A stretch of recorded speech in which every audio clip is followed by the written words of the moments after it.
Keduanya mengeluarkan kata kasar dan menghina polisi, bahkan memprovokasi warga lantaran tidak terima salah satu anggota keluarganya ditangkap polisi karena terlibat kasus pencurian. Polisi pun akhirnya menangkap keduanya meski sempat melakukan perlawanan.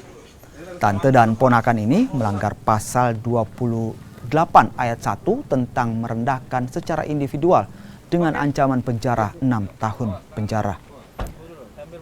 Kini keduanya menjalani pemeriksaan di Polsek Makassar.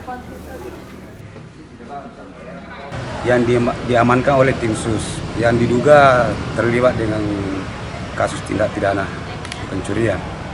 Namun pihak keluarga daripada tersangka yang diamankan ini mendatangi kantor Polsek, kemudian merasa tidak menerima.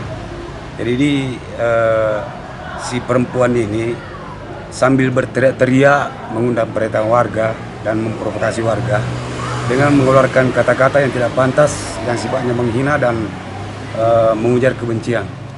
Itu memprovokasi warga sambil mengatakan antara lain bahwa kata-kata kasar yang tidak pantas lah. Jadi dengan adanya perbuatannya tersebut sehingga pihak tim sus melaksanakan pengamanan terhadap